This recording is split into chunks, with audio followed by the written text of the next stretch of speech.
Hello, my name is Dan Johnson and welcome back to my channel. Today I'm going to be reviewing Wish World, the semi-final to Doctor Who Season 2. It's been a long road, and now that we're starting to get some answers as we come towards the season finale. An important note is that next week I'm ironically going to miss the finale and won't be able to watch it till Sunday, so expect my review Sunday evening or even Monday morning. The trouble with two-parters is a lot of them don't really stand by themselves, as you can imagine, because it's part one of a two-part story.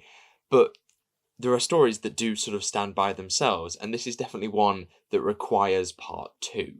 This is the first time this season that I've not really felt sort of fulfilled by an ending.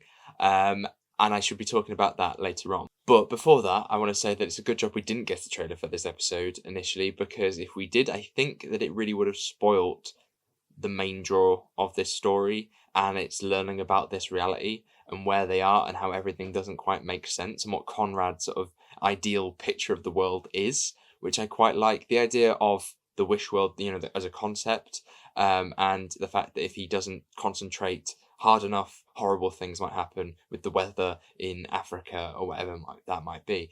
And the world building behind this has been really good, I think. They nicely set up the world and the sort of fascist state that the world's in at this point. Of course, because it's a part one, they're able to put little hints and stuff like that that will come to fruition next week, like Poppy. There's definitely a mystery there, and I have no idea any predictions of what that might be, but I'm excited to find out that mystery. I also thought the performances were really well handled in this story, because all of the characters feel different, but they still have sort of similar traits to what their actual counterparts would be.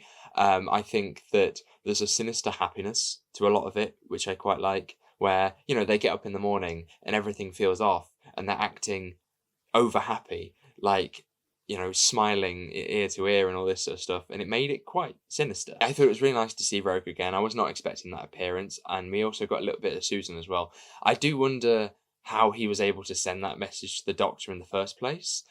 But the idea of tables don't do that, I think, is quite fun in making our characters learn what's going on. It would have been nice to have seen things other than that, show the different sort of breaks in reality as this Conrad's full concentration is sort of taken away by various things, trying to juggle everything. I think that would have been cool to see, people sort of phasing, out of existence, or people, the weather changing suddenly, for example. Things like that, what I think would have made the world a little bit more interesting, because it feels a little bit static if the only mystery is why are the mugs disappearing off the tables. I thought the Rani, as played by Archie Punjabi, was very good. I think that she's playing that sinister really well. I am fascinated as to what they're going to do with the character, though, because I feel like a character in Classic Who was not, a bit of an open slate. You could do a lot with it. She's a scientist, and that's really it. And they seem to want to make the relationship between the Doctor and the Rani essentially like the Doctor and the Master. I think we may end up seeing a little bit more of that next week, so I'll hold off any judgment on that just yet. And then if we come to the cliffhanger, I wasn't the biggest fan of this one. I'm not entirely sure why. I just feel like we knew that the end of the world was coming. We knew that it was going to end somehow. I suppose we understand why now. But seeing the end of the world was probably not the most exhilarating thing that we could have had into the cliffhanger. And I love cliffhangers that really have you at the end of the seat and you have you really excited.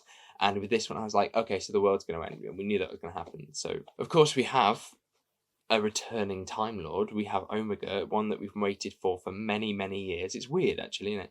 Because we've had the Rani and Omega.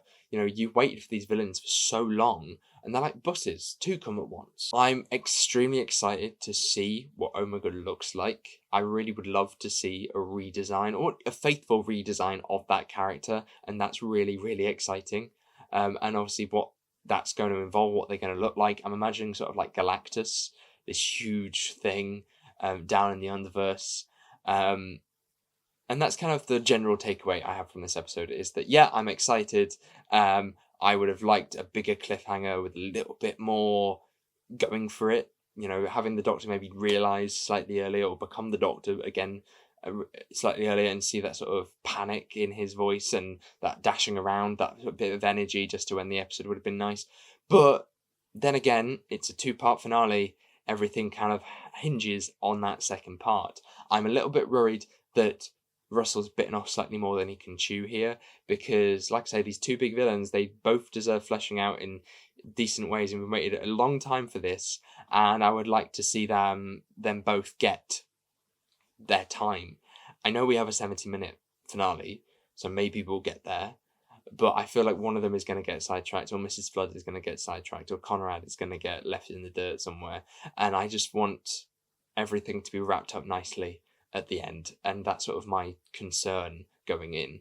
I am slightly more worried about certain theories that I don't really want to talk about in a review, because I like to just talk about what's actually happening in front of me, but there's hints of there being a sort of change to the Rani and the Doctor's relationship in this story, which I'm not particularly keen on, just because I feel like the Rani is not the Master and needs to be different from the Master, so you can't just make them friends.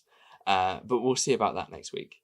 I haven't got a lot to say by the look of it, but I want to thank you very much for watching. Hopefully you did enjoy this video. If you did, make sure you give it a like, subscribe if you're new, and I shall see you soon. Goodbye.